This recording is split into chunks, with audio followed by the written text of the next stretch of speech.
Chapitre 7. Luther se sépare de Rome.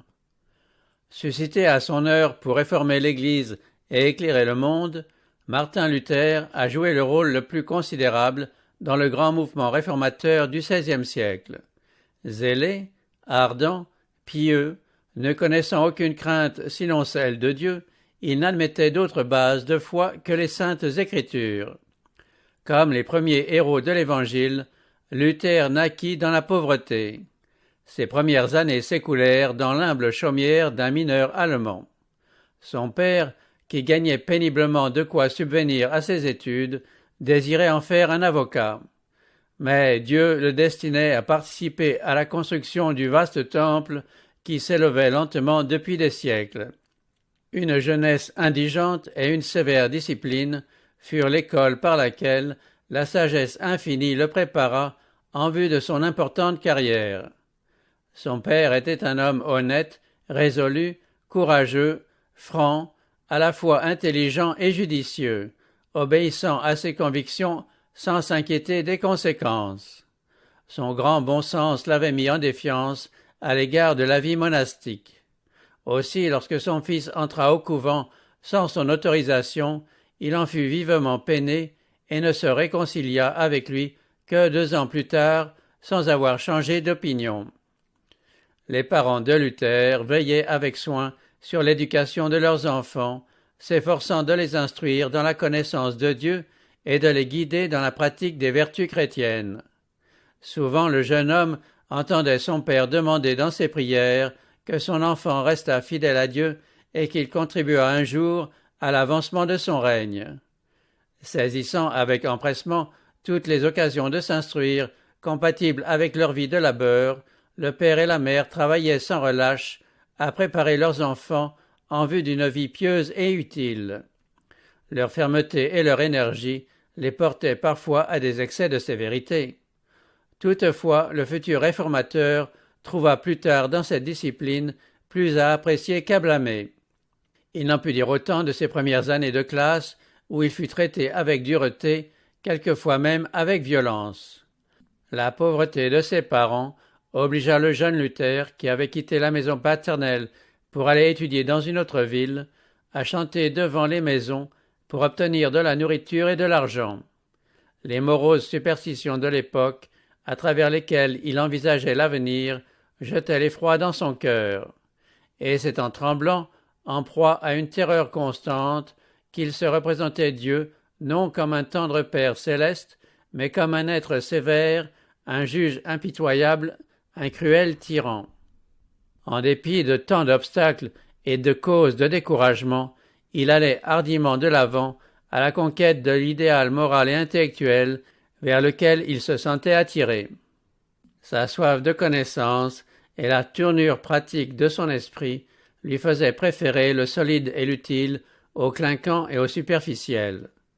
Entré à 18 ans à l'université, il vit sa condition s'améliorer considérablement et ses perspectives devenir meilleures. Grâce à leur savoir-faire et à leur industrie, ses parents avaient acquis une honnête aisance et purent dès lors subvenir à tous ses besoins. De plus, l'influence d'amis judicieux avait heureusement atténué la tendance au pessimisme qu'il devait à sa première éducation. S'appliquant à l'étude des bons auteurs, il s'appropria leurs meilleures pensées et fit sienne la sagesse des sages. Très tôt, sous la dure discipline de ses anciens maîtres, il avait fait naître de grandes espérances. Mais lorsqu'il se trouva dans une ambiance favorable, son esprit se développa rapidement. Une excellente mémoire, une imagination vive, une grande force de raisonnement et une application inlassable le distinguèrent bientôt au milieu de ses condisciples. La discipline de l'école mûrit son jugement et le prépara en vue des conflits qui l'attendaient. La piété naïve et précoce qui réchauffait son jeune cœur l'armait de persévérance dans ses desseins et lui inspirait une sincère humilité. Constamment conscient de son besoin des directions et du secours d'en haut, il commençait chacune de ses journées par la prière et vivait dans une attitude d'intercession. Bien prier, avait-il coutume de dire, et plus qu'à moitié étudier. En parcourant la bibliothèque de l'université, Luther y trouva un exemplaire des Saintes Écritures en latin. Jamais il n'avait vu ce livre. Il en ignorait même l'existence. Il avait entendu lire au service religieux des fragments des évangiles et des épîtres, et il supposait que cela constituait toutes les Écritures. Pour la première fois, il contemplait la parole de Dieu dans sa totalité. C'est avec un étonnement mêlé de crainte qu'il tournait les pages sacrées. Le cœur battant, le pouls accéléré, il s'interrompait pour s'écrier « Oh, si Dieu voulait un jour me donner à moi un tel livre !» Des rayons de lumière émanant du trône de Dieu révélaient au jeune étudiant entouré d'anges les trésors de la vérité. Il avait toujours craint d'offenser Dieu, mais maintenant, la conviction profonde de sa culpabilité s'emparait de sa conscience plus fortement que jamais. Son désir de s'affranchir du péché et de trouver la paix avec Dieu devint si impérieux qu'il finit par se décider à entrer dans un couvent. Là, il fut astreint aux travaux les plus humiliants et dut même aller mendier de porte en porte. À l'âge où l'on éprouve le plus grand besoin d'être considéré et apprécié, Luther aurait pu être découragé de se voir contraint d'accomplir ses fonctions humbles et de nature à mortifier cruellement ses sentiments naturels. Mais il supportait patiemment cette humiliation qu'il estimait nécessaire à l'expiation de ses péchés. Tous les instants qu'il pouvait dérober à ses devoirs journaliers, à son sommeil et même à ses maigres repas, étaient consacrés à l'étude. La parole de Dieu, surtout, faisait ses délices. Il avait trouvé un exemplaire du Saint-Livre enchaîné à la muraille du couvent, et il se rendait souvent en cet endroit pour en faire la lecture. De plus en plus accablé par le sentiment de ses péchés, il continuait à chercher la paix et le pardon par ses propres moyens, s'efforçant de dompter les faiblesses de sa nature par des jeûnes, des veilles et une discipline rigoureuse. Soupirant après une pureté de cœur qui lui apporta l'approbation de Dieu, il ne reculait devant aucune pénitence. Vraiment, écrivait-il plus tard, j'ai été un moine pieux, et j'ai suivi les règles de mon ordre plus sévèrement que je ne saurais l'exprimer. Si jamais moine eût pu entrer dans le ciel par sa moinerie, certes j'y serais entré. Si cela eût duré longtemps encore, je me serais martyrisé jusqu'à la mort. Ces mortifications altérèrent profondément sa santé. Il devint sujet à des évanouissements dont les suites devaient se faire sentir jusqu'à la fin de sa vie. En dépit de tous ses efforts, il n'éprouva aucun soulagement et se trouva bientôt aux confins du désespoir. C'est alors que Dieu lui suscita un ami secourable en la personne du pieux Staupitz, le supérieur des Augustins, qui l'aida à comprendre la parole de Dieu et le supplia de ne plus contempler le châtiment dû au péché, mais de regarder à Jésus son Sauveur, prêt à pardonner. Au lieu de te martyriser pour tes fautes, lui dit-il, jette-toi dans les bras du Rédempteur, confie-toi en lui, en la justice de sa vie et en sa mort expiatoire. Il est devenu homme pour te donner l'assurance de la faveur divine. Aime celui qui t'a aimé le premier. Ces paroles firent une profonde impression sur Luther. Après bien des luttes contre les erreurs qu'il avait si longtemps caressées, il finit par saisir la vérité, et le calme entra dans son âme angoissée. Luther reçut les ordres et fut appelé à quitter le couvent pour aller occuper une chaire de professeur à l'université de Wittenberg, où il enseigna les Saintes Écritures dans les langues originales. Puis, dans un cours public, il se mit à commenter la Bible en prenant successivement le livre des psaumes, les évangiles et les épîtres. Des foules d'auditeurs émerveillés venaient l'écouter. Staupitz, à la fois son ami et son supérieur, l'engageait à monter en chaire. Luther hésitait, se sentant indigne de prêcher la parole de Dieu à la place et au nom de Jésus-Christ. Ce ne fut qu'après une longue résistance qu'il céda aux pressantes sollicitations de ses amis. Déjà puissant dans les saintes lettres, il captivait ses auditeurs par son éloquence. La clarté et la force avec lesquelles il présentait la vérité portaient la conviction dans les esprits et sa ferveur touchait les cœurs. Fils dévoué de l'Église romaine, Luther n'avait aucune intention d'être autre chose. Il entrait dans les desseins de Dieu qu'il fut appelé à se rendre à Rome. Il fit ce voyage à pied, logeant dans les monastères qu'il trouvait sur sa route. En Italie, s'étant arrêté dans un couvent, il fut surpris par la richesse, la magnificence et le luxe qui s'y étalaient. Jouissant de revenus princiers, les religieux habitaient des palais, portaient des soutanes opulentes et s'asseyaient à une table somptueuse. Le moine de Wittenberg était peiné de voir le contraste entre ce spectacle et sa vie de labeur et de renoncement. Il devenait perplexe. Enfin, il aperçut dans le lointain la ville aux 7 collines. Saisi d'une profonde émotion, il se prosterna en terre en s'écriant « Rome sainte, je te salue ». Entré dans la cité, il visita les églises, écouta les histoires extraordinaires que racontaient les prêtres et les moines, et se conforma à toutes les cérémonies du culte. Partout, ses yeux rencontraient des scènes qui le remplissaient d'étonnement et d'horreur. L'iniquité s'étalait dans tous les rangs du clergé. Partout, les prélats se permettaient des plaisanteries indécentes dont l'esprit profane pénétrait jusque dans les saints offices. Où qu'il se tournât, il rencontrait l'impiété, non la sainteté. On ne saurait croire les péchés et les actions infâmes qui se commettent dans Rome, écrivait-il. Il faut le voir et l'entendre pour le croire. Aussi a-t-on coutume de dire, s'il y a un enfer, Rome est bâtie dessus, c'est un abîme d'où sortent tous les péchés. Par un récent décret, le pape venait d'accorder une indulgence à tous ceux qui graviraient à genoux l'escalier de Pilate, qu'on prétendait être celui miraculeusement transféré de Jérusalem à Rome, par lequel notre Sauveur était descendu en quittant le tribunal romain. Luther en faisait dévotement l'ascension quand, tout à coup, la parole du prophète Habacuc, que Paul a répétée, retentit dans son cœur comme un tonnerre. Le juste vivra par la foi. Se relevant brusquement, il s'éloigna honteux et bouleversé. Cette parole impressionna toujours son âme. Dès ce moment, il vit plus clairement que jamais combien il est erroné de chercher le salut dans les œuvres. Il comprit aussi la nécessité de la foi au mérite de Jésus-Christ. Ses yeux étaient dessillés, et cela pour toujours, sur les égarements de la papauté. En détournant son visage de la ville de Rome, il en avait détourné son cœur, et à partir de ce jour, l'abîme qui l'en séparait devait aller en s'élargissant jusqu'à la séparation complète. À son retour de la ville éternelle, Luther reçut de l'université de Wittenberg le grade de docteur en théologie. Il pouvait désormais se consacrer plus que jamais à l'étude des saintes écritures qu'il chérissait.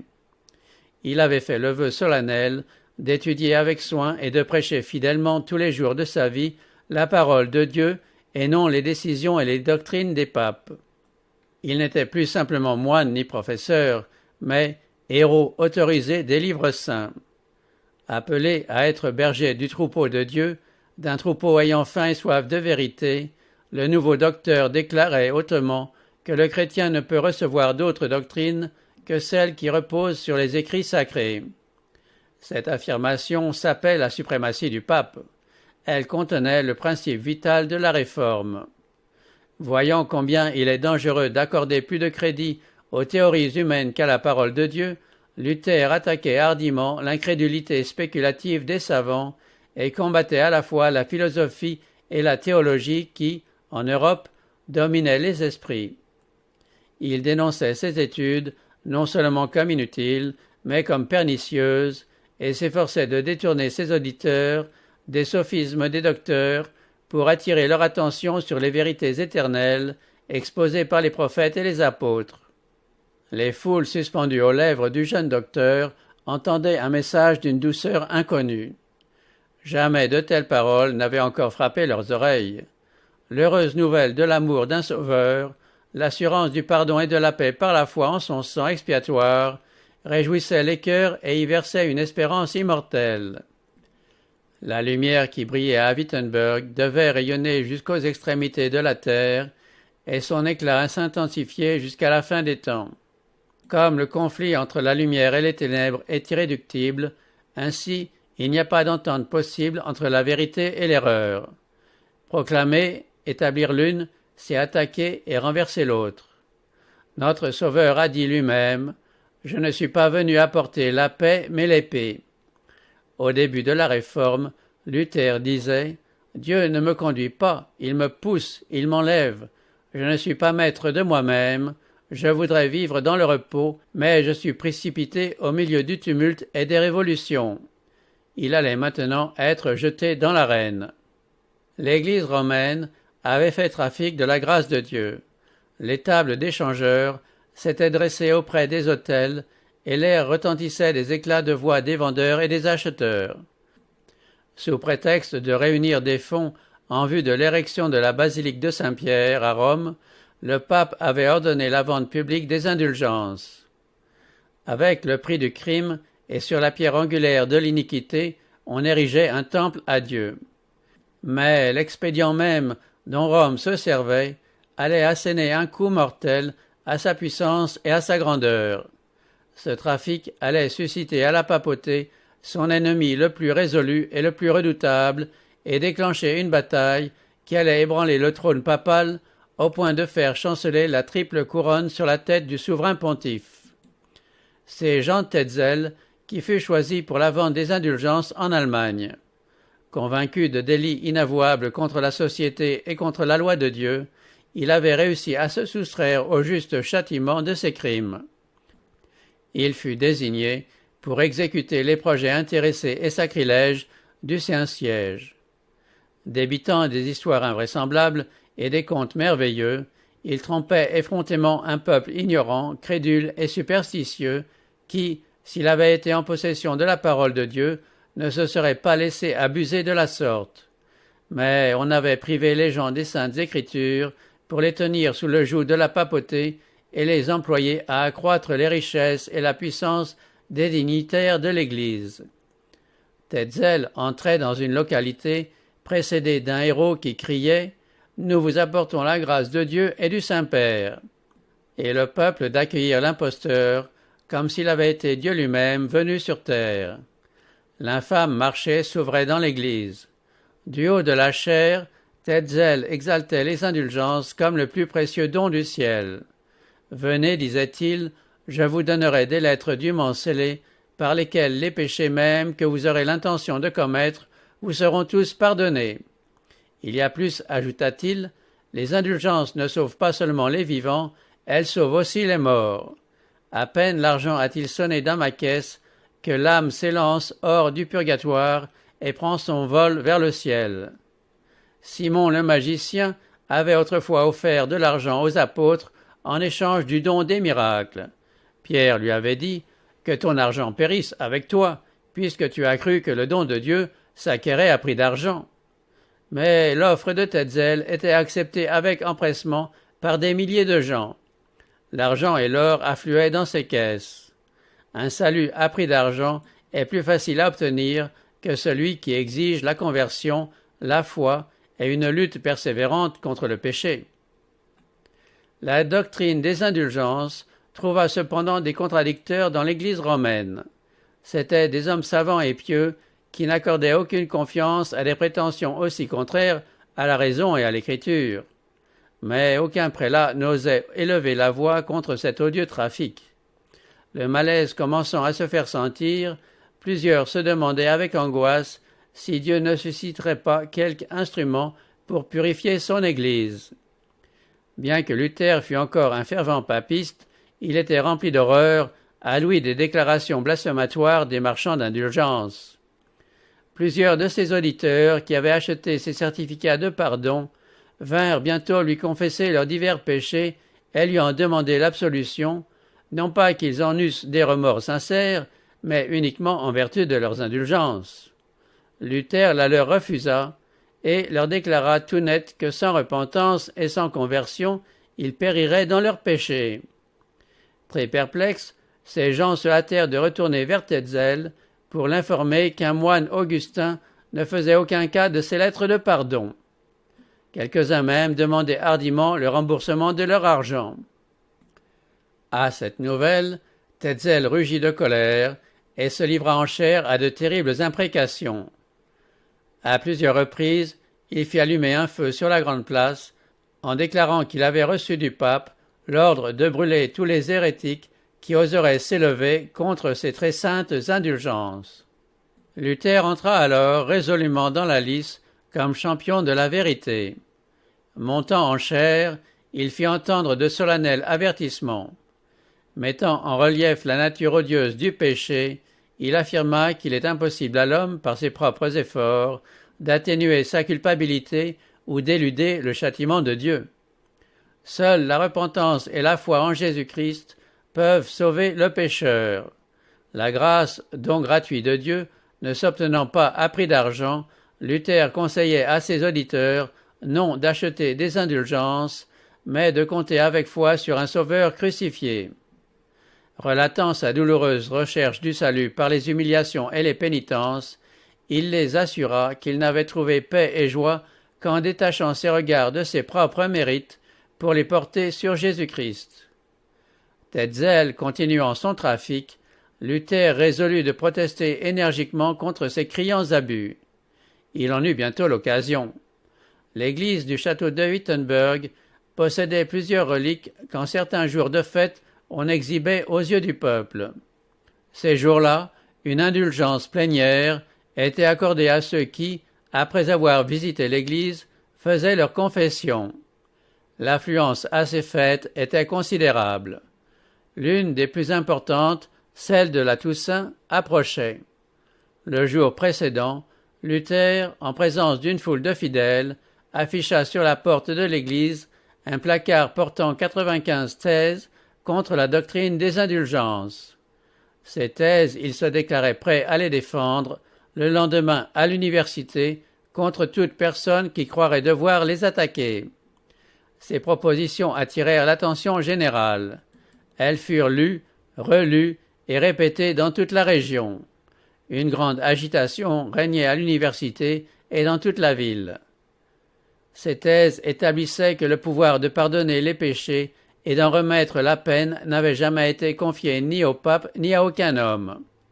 La vente des indulgences n'était qu'un moyen artificieux d'extorquer de l'argent, une exploitation de la crédulité publique, une ruse de Satan pour détruire les âmes. Luther y déclarait en outre que l'évangile du Christ est le trésor le plus précieux de l'Église et que la grâce de Dieu qui s'y révèle est gratuitement accordée à quiconque la recherche par la conversion et la foi. Les thèses de Luther sollicitaient la contradiction, mais personne n'osa relever le défi. Ces propositions firent en quelques jours le tour de l'Allemagne et en quelques semaines celui de la chrétienté. Un grand nombre de catholiques pieux, qui avaient pleuré sur les maux de l'Église, sans entrevoir aucun moyen de les guérir, lurent ces thèses avec une joie d'autant plus grande qu'ils y entendaient la voix de Dieu. Ils eurent l'impression que le Seigneur était finalement intervenu pour arrêter le flot montant de la corruption. Des princes et des magistrats se réjouirent secrètement de ce qu'un frein allait être mis à la puissance arrogante qui déniait au monde le droit d'en appeler à ses décisions. En revanche, les foules attachées au péché et à la superstition furent terrifiées en voyant réduits en poussière les sophismes qui avaient calmé leurs craintes. Transportés de colère, de rusées ecclésiastiques, furieux de voir leur connivence avec le mal dénoncée et leurs profits menacés, s'unirent pour soutenir leur cause. Le réformateur dut faire face à de violents accusateurs. Les uns lui reprochaient d'avoir agi par impulsion et d'être non dirigé par Dieu, mais poussé par l'orgueil et la présomption. Qui ne sait, répondait-il, que l'on met rarement une idée nouvelle en avant sans être accusé d'orgueil et de chercher des querelles. Jésus-Christ et tous les martyrs n'ont-ils pas été mis à mort comme contempteurs de la sagesse du temps et pour avoir avancé des nouveautés sans prendre auparavant humblement conseil des organes de l'ancienne opinion? Il ajoutait « Ce que je fais s'accomplira non par la prudence des hommes, mais par le conseil de Dieu. Si l'œuvre est de Dieu, qui l'arrêtera? Si elle n'est pas de lui, qui la soutiendra? Non pas ma volonté, ni la leur, ni la nôtre. que ta volonté se fasse, ô Père Saint qui est dans le ciel. » Bien qu'il eût été poussé par l'Esprit de Dieu à entreprendre sa tâche, Luther ne put la poursuivre sans avoir à livrer de rudes combats. Le dénigrement, la calomnie de ses intentions immobiles, les insinuations perfides sur son caractère fondirent sur lui comme un torrent débordé et ne furent pas sans effet. Il avait cru que les conducteurs du peuple, tant dans l'Église que dans les écoles, se joindraient à lui dans une œuvre de réforme. Les encouragements qui lui étaient venus de la part de personnages influents l'avaient rempli de joie et d'espérance. Il voyait déjà par anticipation se lever des jours meilleurs pour l'Église. Mais aux encouragements avaient succédé les incriminations et les dénonciations. Plusieurs dignitaires de l'Église et de l'État, convaincus de la rectitude des thèses, ne tardèrent pas à s'apercevoir que leur acceptation entraînerait de grandes transformations. Éclairer et réformer le peuple, c'était virtuellement saper l'autorité du pape, tarir des milliers de ruisseaux qui alimentaient ses trésors et réduire considérablement l'extravagance et le luxe des chefs de l'Église. De plus, donner au peuple la liberté de penser et d'agir, en être responsable, ne comptant pour leur salut que sur Jésus-Christ, c'était renverser le trône pontifical et éventuellement détruire leur propre autorité. Pour ces raisons, ils repoussèrent la connaissance que Dieu leur envoya, et en s'opposant à l'homme qu'il avait désigné pour les éclairer, ils se dressèrent contre le Christ et contre sa vérité. Lorsqu'il pensait à lui-même, Luther tremblait de se voir dressé seul en face des plus grandes puissances de la terre. Il se demandait parfois si c'était bien Dieu qui l'avait poussé à résister à l'autorité de l'Église. « Qui étais-je alors ?» s'écrie-t-il, « moi, pauvre, misérable, méprisable frère, plus semblable à un cadavre qu'à un homme, qui étais-je pour m'opposer à la majesté du pape, devant laquelle tremblaient les rois de la terre et le monde entier?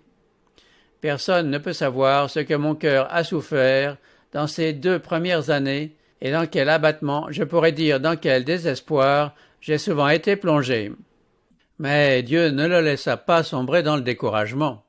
Les appuis humains lui faisant défaut, il regarda à Dieu seul et apprit à se reposer en toute sécurité sur son bras puissant.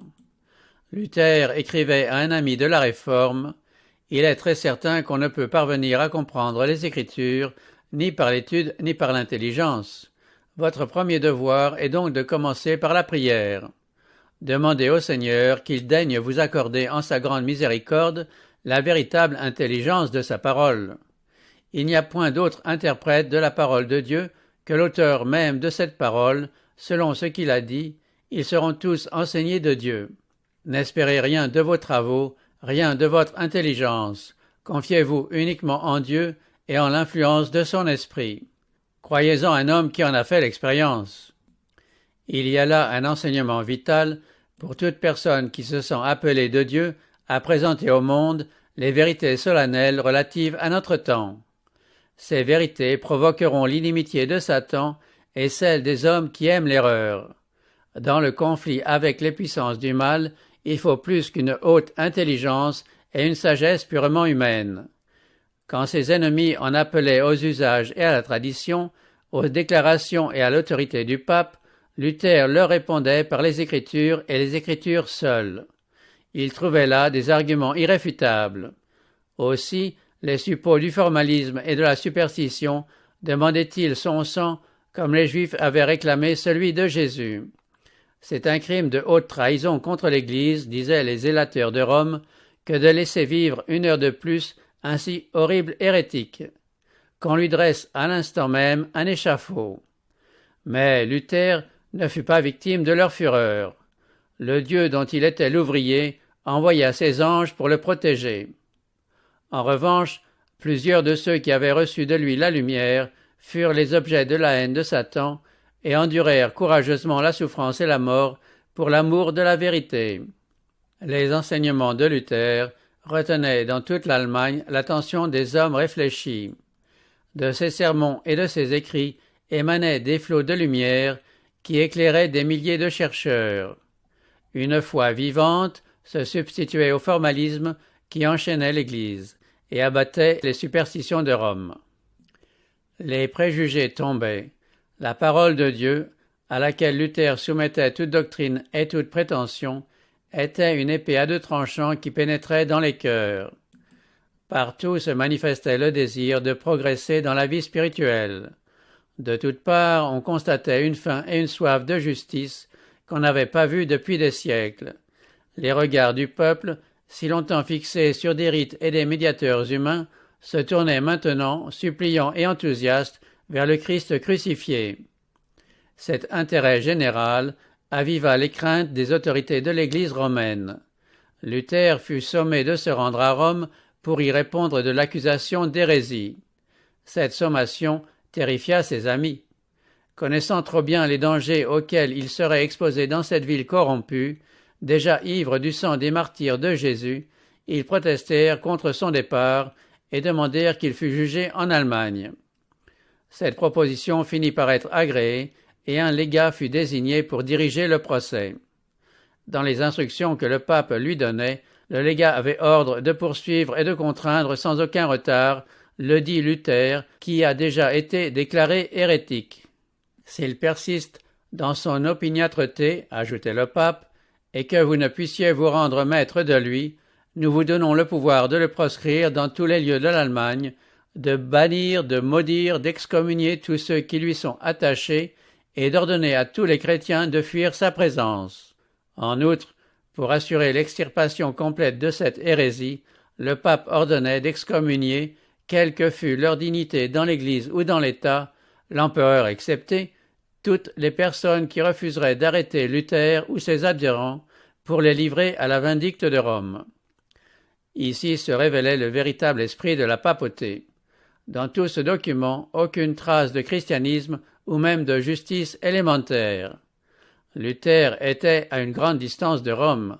Il n'avait eu aucune occasion de s'expliquer. Pourtant, sans enquête aucune, il était déclaré hérétique. En un même jour, il devait être exhorté, accusé, jugé et condamné. Et tout cela par celui qui se disait le Saint-Père, l'autorité unique, suprême et infaillible, tant dans l'Église que dans l'État.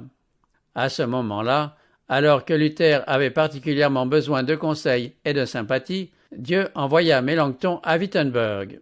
Sa jeunesse, sa modestie, sa réserve, la sûreté de son jugement et la profondeur de sa science, jointes à une éloquence persuasive, comme à une pureté et à une droiture de caractère notoire, lui avaient acquis l'admiration et l'estime générale. L'éclat de ses talents n'était égalé que par sa douceur et son affabilité. Il ne tarda pas à devenir un fervent disciple de l'Évangile, ainsi que le partisan et l'ami le plus sûr de Luther. Son amabilité, sa prudence et son exactitude complétaient admirablement le courage et l'énergie du réformateur. La collaboration de ces deux hommes communiqua une force nouvelle à l'œuvre de la réforme. La ville d'Augsbourg avait été choisie comme siège de la Diète. Le réformateur s'y rendit à pied. De sérieuses craintes étaient exprimées à son sujet. On avait ouvertement déclaré qu'il serait saisi et assassiné en cours de route. Aussi ses amis le suppliaient-ils de ne pas s'exposer et l'engageaient même à quitter Wittenberg pour un temps et à profiter de la protection qu'ils étaient heureux de lui offrir. Mais il ne voulut pas abandonner le poste que Dieu lui avait confié. En dépit de la tempête qui grondait, il se voyait dans l'obligation de continuer à soutenir la vérité sans défaillance. « Je suis comme Jérémie, disait-il, l'homme des querelles et des discordes, mais plus ils augmentent leurs menaces, plus ils multiplient ma joie. Ils ont déjà déchiré mon honneur et ma réputation. Une seule chose me reste, c'est mon misérable corps, qu'ils le prennent, ils abrégeront ainsi ma vie de quelques heures. Quant à mon âme, ils ne me la prendront pas. Celui qui veut porter la parole du Christ dans le monde doit s'attendre à la mort à chaque heure. » La nouvelle de l'arrivée de Luther à Augsbourg procura aux représentants du pape une vive satisfaction. L'hérétique importun, qui attirait l'attention du monde, était maintenant au pouvoir de Rome, et le légat était résolu à ne pas le laisser échapper. Le réformateur, ne s'étant pas pourvu d'un sauf-conduit, ses amis d'Augsbourg le supplièrent de ne pas se présenter avant de s'en être procuré un, et ils entreprirent eux-mêmes auprès de l'empereur les démarches nécessaires. De son côté, l'intention du légat était, si possible, d'arracher à Luther une rétractation et, dans le cas où il échouerait, de le conduire à Rome pour lui faire subir le sort de Huss et de Jérôme à Constance.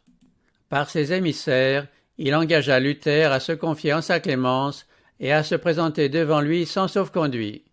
Le réformateur s'y refusa, ne voulant paraître devant l'ambassadeur du pape qu'en possession d'un document lui garantissant la protection de l'empereur. Le plan des romanistes était de gagner Luther par une apparente bienveillance. Dans ses entrevues avec lui, le légat, tout en manifestant une grande amabilité, exigea qu'il se soumît implicitement et sans discussion à l'autorité de l'Église. Il ne connaissait pas encore l'homme en présence duquel il se trouvait. Dans sa réponse, Luther lui exprima sa déférence pour l'Église et son amour pour la vérité, se déclarant prêt à écouter toutes les objections qui pourraient être faites à ses enseignements et à soumettre sa doctrine à certaines universités réputées. Mais il protestait contre la prétention du cardinal de le faire rétracter sans l'avoir convaincu d'erreur. Pour toute réponse, le légat répétait « Rétracte, rétracte ». Le réformateur eut beau déclarer que ses propositions étaient fondées sur les Écritures et qu'il ne pouvait renoncer à la vérité, le légat, incapable de réfuter ses arguments, se mit à l'accabler d'un flot de paroles où s'entremêlaient les accusations, les concessions, les flatteries, les appels à la tradition des pères, sans laisser au réformateur le temps de lui répondre. Convaincu que des entretiens de ce genre n'aboutiraient à rien, Luther obtint enfin, mais non sans peine, de présenter sa réponse par écrit. « Je voyais, écrivait-il à un ami, que le moyen le plus sage était de lui répondre par écrit, car une réponse écrite laisse au moins aux opprimés un double avantage. D'abord de pouvoir soumettre leur cas à des tiers, et deuxièmement, la ressource d'intimider un despote verbeux et sans conscience qui, autrement, l'emporterait par son langage impérieux. » À l'entrevue suivante, Luther donna de ses enseignements un exposé clair, concis et convaincant, appuyant chacune de ses propositions par des citations des Saintes Écritures. Après avoir donné, à haute et intelligible voix, lecture de son travail, il le laissa au cardinal, qui le mit de côté avec mépris, déclarant qu'il ne contenait qu'une masse de paroles vaines et de citations intempestives. Exacerbé, Luther prit alors l'offensive et, se plaçant sur le terrain de son adversaire, la tradition et les enseignements de l'Église, il réfuta victorieusement toutes ses affirmations. Lorsque le prélat vit que le raisonnement de Luther était sans réplique, il perdit patience et recommença à crier « Rétracte, rétracte » ou « Si tu ne le fais, je t'envoie à Rome pour y comparaître devant les juges qui ont été chargés de prendre connaissance de ta cause. Je t'excommunierai, toi, tous tes partisans, tous ceux qui te sont ou te deviendront favorables, et je les jetterai hors de l'Église. » Il termina, d'un ton hautain et irrité, « Rétracte-toi, ou ne reparais plus devant moi. » Le réformateur se retira aussitôt, suivi de ses amis, signifiant ainsi à son adversaire qu'il ne fallait attendre aucune rétractation de sa part. Ce n'était pas ce que le cardinal avait espéré. Il s'était bercé de l'illusion qu'il aurait raison de Luther par l'intimidation. Demeuré seul avec ses partisans, il les regardait successivement, tout confus d'un échec aussi complet qu'imprévu. Cette rencontre ne demeura pas stérile. L'Assemblée avait eu l'occasion de comparer les deux hommes et de juger par elle-même de l'esprit qui les animait, aussi bien que de la force de leur position. Le contraste était frappant entre le réformateur, simple, humble, ferme, fort de la force de Dieu, ayant la vérité de son côté, et le représentant du pape, plein de lui-même, impérieux, hautain, déraisonnable, qui, incapable de lui opposer des arguments scripturaires, ne savait que lui crier avec véhémence « Rétracte-toi, sinon je t'enverrai à Rome pour y subir ton châtiment. » sans tenir compte du sauf-conduit de l'empereur, ses ennemis se préparaient à se saisir de lui pour le jeter en prison. D'autre part, ses amis lui représentaient que sa présence à Augsbourg étant désormais inutile, il devait rentrer à Wittenberg sans délai, avec les plus grandes précautions et dans le plus grand secret. Au petit jour, à cheval, accompagné seulement d'un guide qui lui fut fourni par le magistrat, Luther quitta Augsbourg. Hanté par de sombres pressentiments, il cheminait en silence le long des rues obscures et silencieuses de la ville. Des ennemis vigilants et cruels conspiraient sa perte. Échapperait-il au piège tendu sous ses pas? Ce furent des minutes d'anxiété, mais aussi de ferventes prières. Arrivés près des murailles, les fugitifs virent une porte s'ouvrir devant eux. Ils passèrent sans encombre et pressèrent alors leurs montures. Avant que le légat eût connaissance de la fuite de Luther, celui-ci se trouvait hors d'atteinte. Les projets de Satan et de ses émissaires étaient déjoués.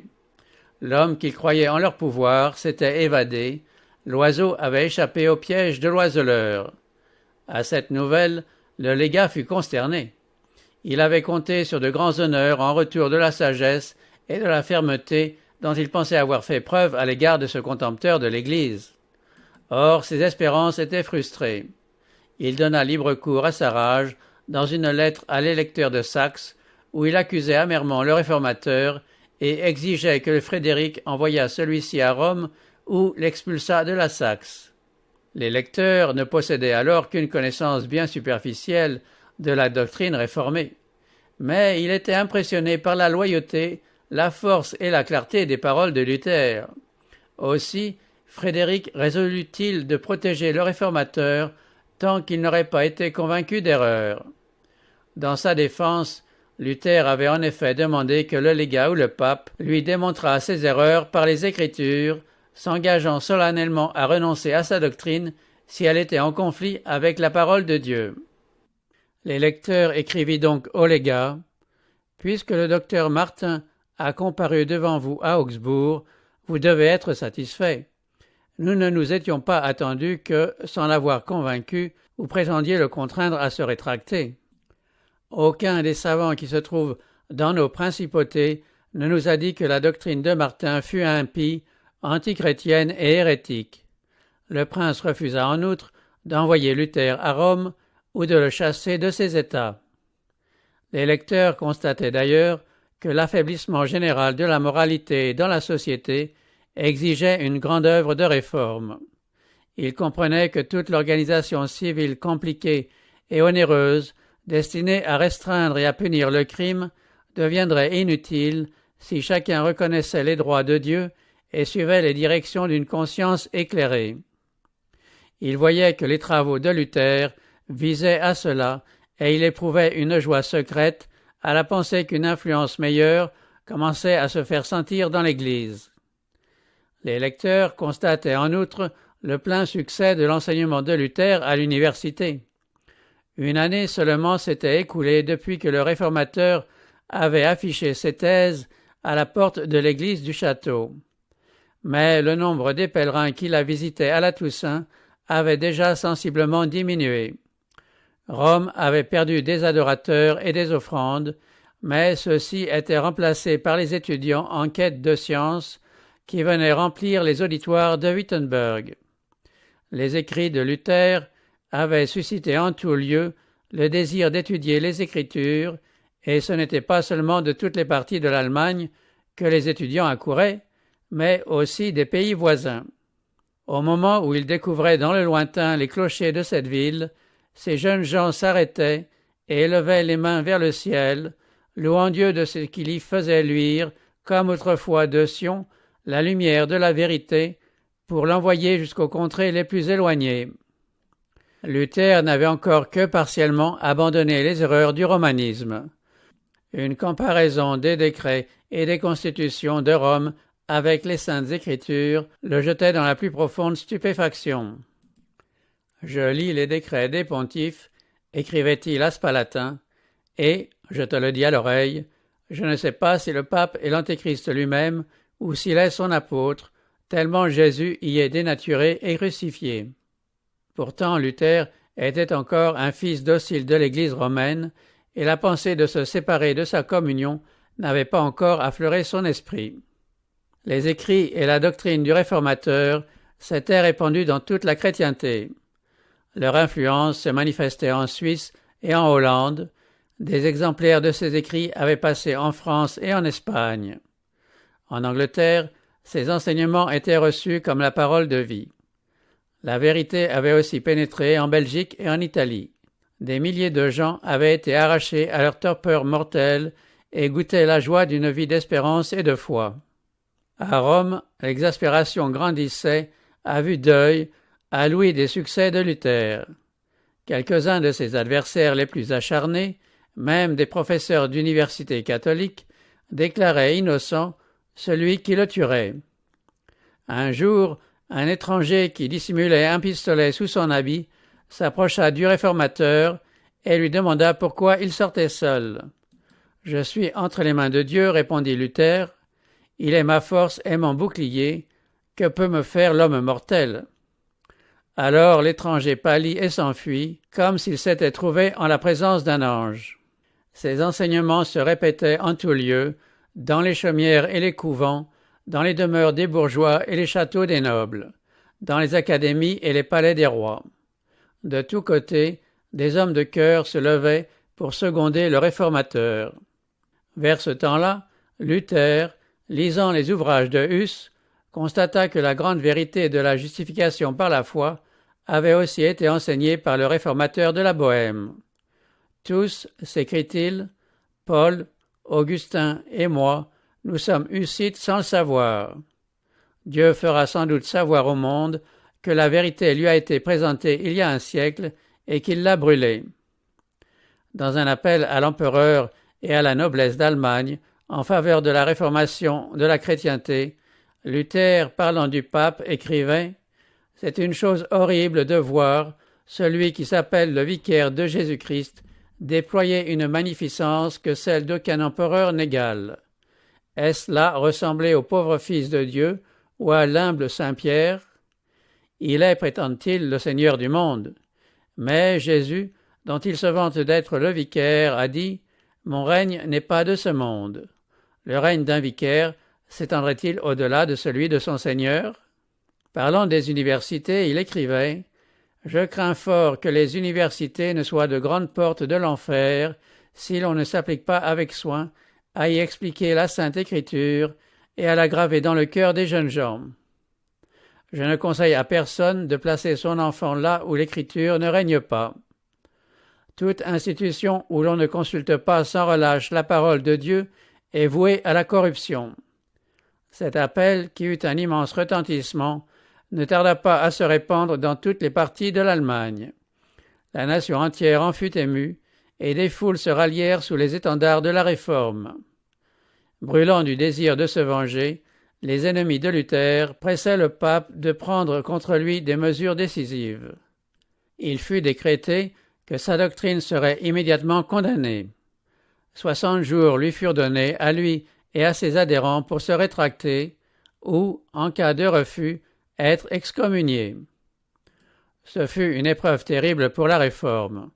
Pendant des siècles, les foudres de l'excommunication avaient frappé de terreur les plus puissants souverains, plongeant de grands empires dans le malheur et la désolation.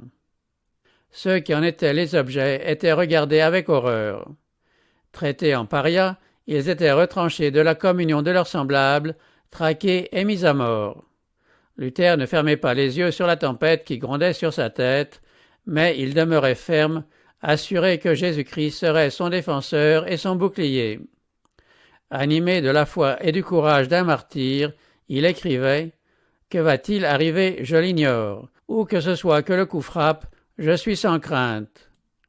Une feuille d'arbre ne tombe pas sans la volonté de notre Père. Combien moins nous-mêmes. C'est peu de chose que de mourir pour la parole, puisque cette parole qui s'est incarnée pour nous est morte d'abord elle-même. Si nous mourons avec elle, nous ressusciterons avec elle. Passant par où elle a passé, nous arriverons où elle est arrivée, et nous demeurerons près d'elle pendant toute l'éternité. » En recevant la bulle, Luther s'écria Je la méprise et l'attaque comme impie et mensongère. C'est Jésus-Christ lui-même qui y est condamné. Je me réjouis d'avoir à supporter quelques maux pour la meilleure des causes. Je sens déjà plus de liberté dans mon cœur, car je sais enfin que le pape est l'Antéchrist et que son siège est celui de Satan.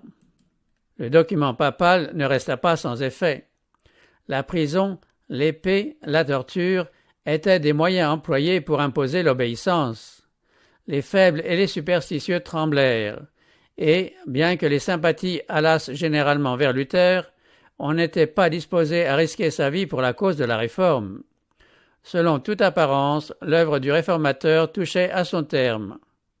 Rome avait fulminé contre lui ses anathèmes, et le monde l'observait, convaincu qu'il périrait ou qu'il serait forcé de céder. Il n'en fut rien. D'un geste calme mais puissant et terrible, le réformateur rejeta la sentence comminatoire et annonça publiquement sa décision de se séparer de la papauté pour toujours. En présence d'une foule composée d'étudiants, de docteurs et de citoyens de tout rang, il livra au feu la bulle du pape, des exemplaires du droit canon, des décrétales et d'autres écrits soutenant le pouvoir papal. Mes ennemis, dit-il, ont pu, en brûlant mes livres, nuire à la vérité dans l'esprit du commun peuple et perdre des âmes. En retour, je consume leurs livres. Jusqu'ici, je n'ai fait que badiner avec le pape, mais une lutte sérieuse vient de s'ouvrir. J'ai commencé cette œuvre au nom de Dieu, elle se finira par sa puissance et sans moi. À ses ennemis, qui méprisaient sa cause en raison de sa faiblesse, Luther répondait « Qui sait si ce n'est pas Dieu qui m'a choisi et appelé, et s'ils ne doivent pas craindre en méprisant de mépriser Dieu lui-même. » Moïse était seul à la sortie d'Égypte, Élie seul au temps du roi Akab, Ésaïe seul à Jérusalem, Ézéchiel seul à Babylone. Dieu n'a jamais choisi pour prophète ni le souverain sacrificateur, ni quelque autre grand personnage. Ordinairement, il a choisi des personnes basses et méprisées, une fois même le berger Amos. En tout temps, les saints ont dû reprendre les grands, les rois, les princes, les prêtres, les savants, au péril de leur vie. Je ne dis pas que je sois un prophète, mais je dis qu'ils ont lieu de craindre précisément parce que je suis seul et qu'ils sont nombreux. Ce dont je suis certain, c'est que la parole de Dieu est avec moi et qu'elle n'est point avec eux. Pourtant, ce ne fut pas sans une lutte terrible que Luther se résigna à se séparer de l'Église. C'est vers ce temps-là qu'il écrivait « Je sens mieux chaque jour combien il est difficile de se dégager de scrupules que l'on a cultivés dès son enfance. Oh, qu'il m'en a coûté, bien que les Écritures fussent pour moi, de prendre position contre le pape et de le dénoncer comme l'Antichrist. Combien grandes ont été les angoisses de mon cœur, combien de fois me suis-je posé, dans l'amertume de mon âme, cette question qui est sans cesse sur les lèvres des papistes.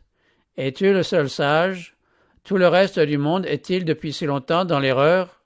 Et si, après tout, c'était toi qui te trompais? Si tu étais la cause que beaucoup d'âmes, égarées par toi, seront éternellement perdues. C'est ainsi que j'ai tremblé, jusqu'à ce que Jésus-Christ, par sa parole infaillible, eût fortifié mon âme. Le pape avait menacé Luther de l'excommunication s'il ne se rétractait pas. Cette menace allait maintenant devenir une réalité.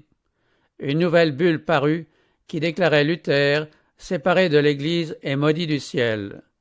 Tous ceux qui recevaient sa doctrine étaient englobés dans cette condamnation. Un grand conflit était engagé. Être en but à l'opposition est le sort de tous ceux dont Dieu se sert pour annoncer des vérités spécialement applicables à leur temps.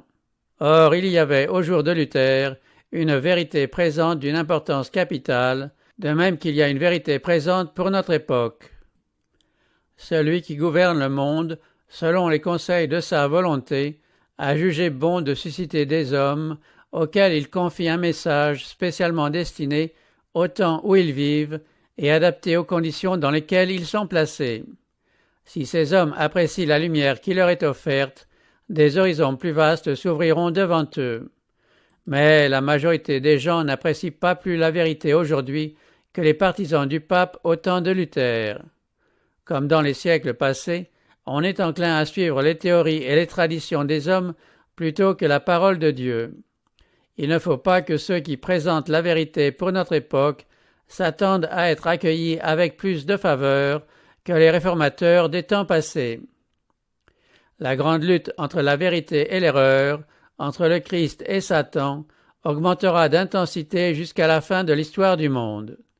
Jésus a dit à ses disciples, « Si vous étiez du monde, le monde aimerait ce qui est à lui. Mais parce que vous n'êtes pas du monde, et que je vous ai choisi du milieu du monde, à cause de cela, le monde vous hait. Souvenez-vous de la parole que je vous ai dite, le serviteur n'est pas plus grand que son maître. S'ils m'ont persécuté, ils vous persécuteront aussi. S'ils ont gardé ma parole, ils garderont aussi la vôtre. » D'autre part, le Seigneur dit positivement, « Malheur lorsque tous les hommes diront du bien de vous, car c'est ainsi qu'agissait leur Père à l'égard des faux prophètes. » La concorde entre l'Esprit du Christ et l'Esprit du monde n'existe pas plus maintenant qu'autrefois, et ceux qui annoncent la parole de Dieu dans toute sa pureté ne seront pas plus favorablement accueillis aujourd'hui qu'alors. L'opposition à la vérité peut changer de forme, elle peut être plus cachée, plus subtile, mais le même antagonisme existe et existera jusqu'à la fin.